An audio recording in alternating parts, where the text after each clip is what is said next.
প্রিয় শিক্ষার্থীরা, আজকে আমরা একটা গুরুত্বপূর্ণ প্র্যাকটিক্যাল এক্সপেরিমেন্ট নিয়ে আলোচনা করব।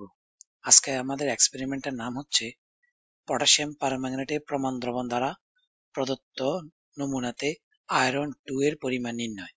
এই এক্সপেরিমেন্টটা নন মেজর কেমিস্ট্রি যাদের আছে, বিশেষ করে honours first year physics, math, botany, zoology, এদের জন্য খুবই গুরুত্বপূর্ণ।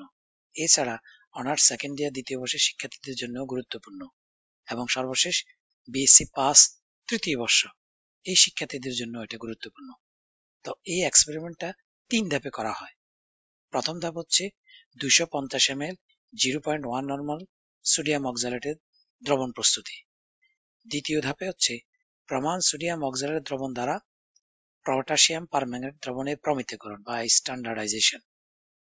3 নম্বর ধাপ হচ্ছে প্রমাণ পটাশিয়াম পারম্যাঙ্গানেটের দ্রবণ দ্বারা প্রদত্ত নমুনাতে আয়রনের পরিমাণ নির্ণয়। তো দেখা যাচ্ছে নমুনা পানিতে আয়রনের পরিমাণ আমরা সরাসরি কি দিয়ে নির্ণয় করব?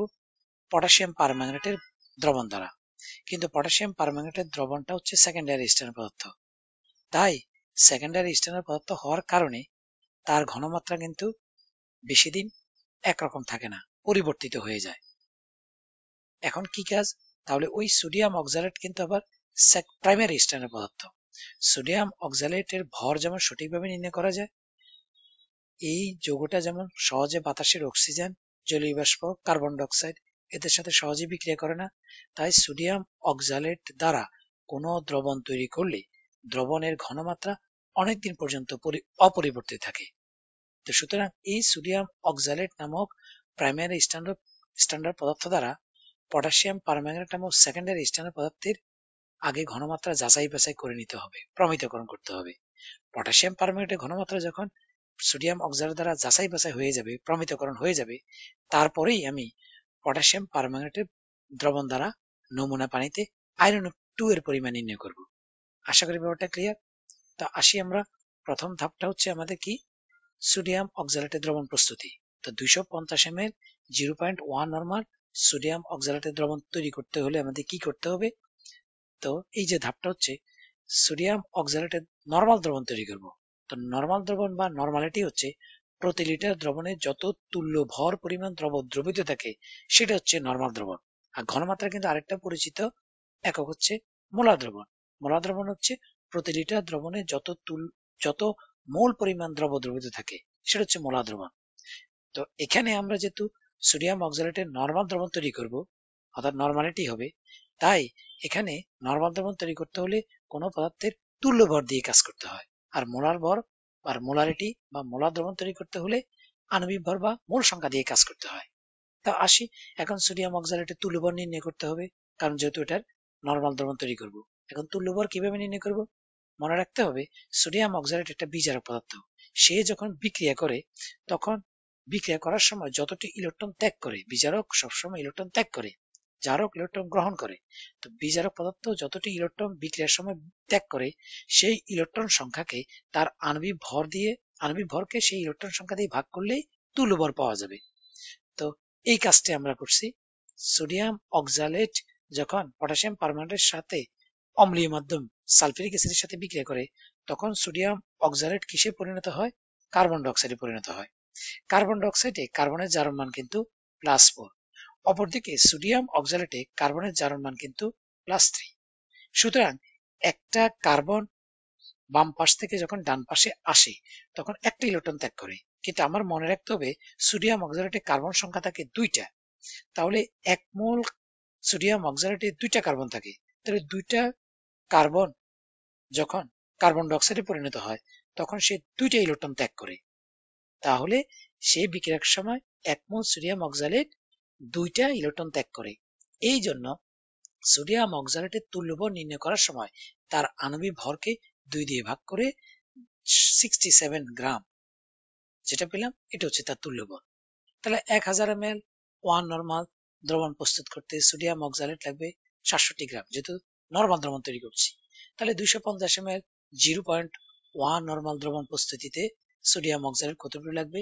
সিম্পল ঐকিক নিয়ম, এখানে লাগে কতটুকু ক্যালকুলেশন করলে 1.675 গ্রাম লাগবে। তাহলে মানে আমরা ব্যালেন্স দিয়ে 1.675 গ্রাম মেপে আমরা কাজটা করব। কিন্তু অনেক সময় ব্যালেন্স দিয়ে মাপতে গেলে পরিমাণটা একটু সামান্য কম বেশ হয়ে যেতে পারে।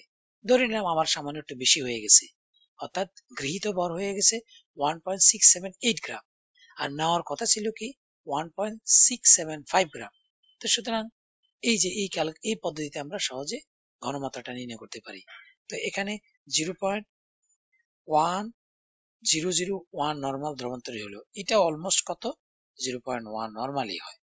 তো তার মানে সামান্য একটু বেশি কম নেওয়া যাবে, তার মানে আবার একটু ডিফারেন্সটা যাতে আবার বেশি না হয় সেদিকে খেয়াল রাখতে হবে। তাহলে আমার 250 ml 0.1 নর্মাল সোডিয়াম অক্সালেট দ্রবণ প্রস্তুত হয়ে গেল। এই দ্রবণটা প্রস্তুত মানে যেহেতু তো হিসাবটা মিলে গেছে, তাহলে 1.675 গ্রাম সোডিয়াম অক্সালেট আমি কি করব, ব্যালেন্স দিয়ে মেপে নিলাম। মেপে এই যে ডান পাশে যে এটা একটা আয়তনে ফ্লাক্স আছে, এই আয়তনে ফ্লাক্সটাও 250 ml এর, আয়তনে ফ্লাক্সটা 250 ml এর। আর এই 250 ml, তার মানে এইখানে যে একটা দাগ দেওয়া আছে, দাগ কাটা আছে, এই দাগ পর্যন্ত পানি দিয়ে পূর্ণ করলে দ্রবণটা 250 ml হবে। তাহলে আমি 1.675 গ্রাম ব্যালেন্স দিয়ে মেপে এই আয়তনে ফ্লাক্সে নিব। তারপরে এটার মধ্যে পানি দিয়ে এই দাগ পর্যন্ত পরিপূর্ণ করব, ভালো মতো দ্রবণটা তৈরি করব। ব্যাস আমার 250 ml 0.1 নর্মাল সোডিয়াম অক্সালেট দ্রবণ প্রস্তুত হয়ে গেল। এখন এই দ্রবণটা তৈরি হয়ে গেলে এবার আমার দ্বিতীয় ধাপের কাজ। দ্বিতীয় ধাপটার কাজ কি, প্রমাণ সোডিয়াম অক্সালেটের দ্রবণ দ্বারা পটাশিয়াম পারম্যাঙ্গানেটকে প্রমিতকরণ করতে হবে। আমি আগেই বলেছি পটাশিয়াম পারম্যাঙ্গানেট দিয়ে আমি আয়রনের পরিমাণ নির্ণয় করতে হয়, কিন্তু পটাশিয়াম পারম্যাঙ্গানেটটা সেকেন্ডারি স্ট্যান্ডার্ড পদার্থ। তাই কাজ করার আগ মুহূর্তে পটাশিয়াম পারম্যাঙ্গানেটকে স্ট্যান্ডার্ডাইজ করতে হবে, আর এই স্ট্যান্ডার্ডাইজ করতে হবে সোডিয়াম অক্সালেট দ্রবণ দ্বারা। তার মানে কি করব, প্রথমে এই যে একটা খালি বুরুট, এই যে বাম পাশে বুলেট, এই বুলেটের মধ্যে আমি কি করব, পটাশিয়াম পারম্যাঙ্গানেট নিব, এটা কালার হচ্ছে বেগুনি বর্ণের। অতঃপর এই পটাশিয়াম পারম্যাঙ্গানেটের দ্রবণের নিয়ে এটাকে আমার কি করা উচিত, এটার মধ্যে এটা দিয়ে আমি এটাকে স্ট্যান্ডার্ডাইজ করব। তো একটা কণিকার ফ্লাক্সে প্রথমে 10 ml সোডিয়াম অক্সালেট দ্রবণ নিব, আর এতে অম্লীয় করার জন্য 5-10 ml 0.05 নর্মালের সালফারিক অ্যাসিড দ্রবণ তৈরি যোগ করব এই কণিকা ফ্লাক্সে। তো কণিকা ফ্লাক্সে 10 ml সোডিয়াম অক্সালেট দেবো পিপেট দিয়ে, সিলিন্ডার দিয়ে না, মনে রাখতে হবে। কিন্তু সালফারিক অ্যাসিড দিয়ে 5-10 ml বা 6-7 ml নিব, সেটা কিন্তু সিলিন্ডার দিয়ে মেপে নিতে হবে। সুতরাং এটা এত অ্যাকুরেটলি না আনলেও চলবে, কিন্তু সোডিয়াম অক্সালেটের দ্রবণটা একদম পিপেটের সাহায্যে অ্যাকুরেটলি 10 ml নিতে হবে। কোথায় নিব, কণিকা ফ্লাক্সে। এখন সালফারিক অ্যাসিড যোগ করার কারণটা কি, সালফারিক অ্যাসিড অম্লীয় মাধ্যম তৈরি করবে, অম্লীয় মাধ্যমে রিঅ্যাকশনটা ভালো হবে, সোডিয়াম অক্সালেটের সাথে পটাশিয়াম পারম্যাঙ্গানেটের বিক্রিয়াটা ভালো হয়, দ্রুত হয়। আর তাছাড়া এখানে যাতে আয়রন হাইড্রোক্সাইডের কোনো পদক্ষেপ না পড়ে, এই জন্য অম্লীয় পরিবেশ সৃষ্টি করলে এখানে হাইড্রোক্সাইডের কোনো পদক্ষেপ পড়বে না, তাহলে বিক্রিয়াটা খুব সুন্দর মতো হবে। তাহলে আমরা কণিকা ফ্লাক্সে 10 ml সোডিয়াম অক্সালেট দ্রবণ নিব, 5-10 ml সালফারিক অ্যাসিড যোগ করব, যোগ করে এটাকে একটু উত্তপ্ত করব। এই 2-3 মিনিট উত্তপ্ত করলে 50 থেকে 60 ডিগ্রি বা এর আশেপাশে এরকম টেম্পারেচার হয়ে গেলে উত্তপ্ত করা বন্ধ করব। এবার হচ্ছে উত্তপ্ত করার পর এই গরম গরম অবস্থায় কণিকা ফ্লাক্সে রাখা দ্রবণটাকে পটাশিয়াম পারম্যাঙ্গানেট, বুলেটে থাকা পটাশিয়াম পারম্যাঙ্গানেট দ্রবণ দ্বারা টাইট্রেশন করব। টাইট্রেশন করতে করতে যখন কালারটা দেখো, পটাশিয়াম পারম্যানেট যোগ করার আগে দ্রবণের কালার ছিল বর্ণহীন পানির মতো, কিন্তু যখন টাইট্রেশন হয়ে যাবে তখন দ্রবণের কালার হবে হালকা গোলাপি। এই হালকা গোলাপি হলেই টাইট্রেশন বন্ধ করতে হবে। তাহলে ধরে নিলাম আমার এরকম, আমি প্রথম পার্টটা আসছে, প্রথম পার্ট ছিল 0.2 ml, এটা বুলেটে ছিল, আর শেষ পার্ট অর্থাৎ গোলাপি কালার আসার পর 11.4 ml আসলো। তাহলে পার্থক্য কত আসলো, 11.2। তাহলে এভাবে টাইট্রেশন আমি কয়বার করব, 3 বার করব। 3 বারে এভারেজে এই মানটা আসলো কত, 11.2 ml। তাহলে এখানে সোডিয়াম অক্সালেটের আয়তন কত ছিল, 10 ml। আমি কণিকার ফ্লাক্সে ওই যে পিপেটের সাহায্যে নিলাম। সোডিয়াম অক্সালেটের ঘনমাত্রা কত, অলমোস্ট 0.1 নর্মাল। এটা আমি যেহেতু প্রাইমারি স্ট্যান্ডার্ড পদার্থ এটা তৈরি করে নিছি। আর এখানে টাইট্রেশন করার সময় পটাশিয়াম পারম্যাঙ্গানেট কত ml লাগলো, পটাশিয়াম পারম্যাঙ্গানেট লাগলো 11.2 ml। তাহলে এখন এই পটাশিয়াম পারম্যাঙ্গানেটের ঘনমাত্রা S2 আমি নির্ণয় করব। আমরা তো একটা সূত্র জানি, V1S1 = V2S2। এই সূত্রের মধ্যে মানগুলো বসিয়ে আমি সহজে পটাশিয়াম পারম্যাঙ্গানেটের ঘনমাত্রা নির্ণয় করলাম। তো এখানে পটাশিয়াম পারম্যাঙ্গানেটের ঘনমাত্রা কত আসলো? 0.089 নরমাল। তার মানে পটাশিয়াম পারম্যাঙ্গানেটের এখন সত্যিকার ঘনমাত্রা হচ্ছে এত। এটা কিভাবে জানলাম? ওই যে সোডিয়াম অক্সালেট দ্বারা স্ট্যান্ডার্ডাইজ করে নিলাম। এবার আসি আমি তৃতীয় ধাপ। তৃতীয় ধাপটা হচ্ছে, যেহেতু এখন পটাশিয়াম পারম্যাঙ্গানেটের ঘনমাত্রা জানা আছে, তাই এটা প্রমাণ দ্রবণ।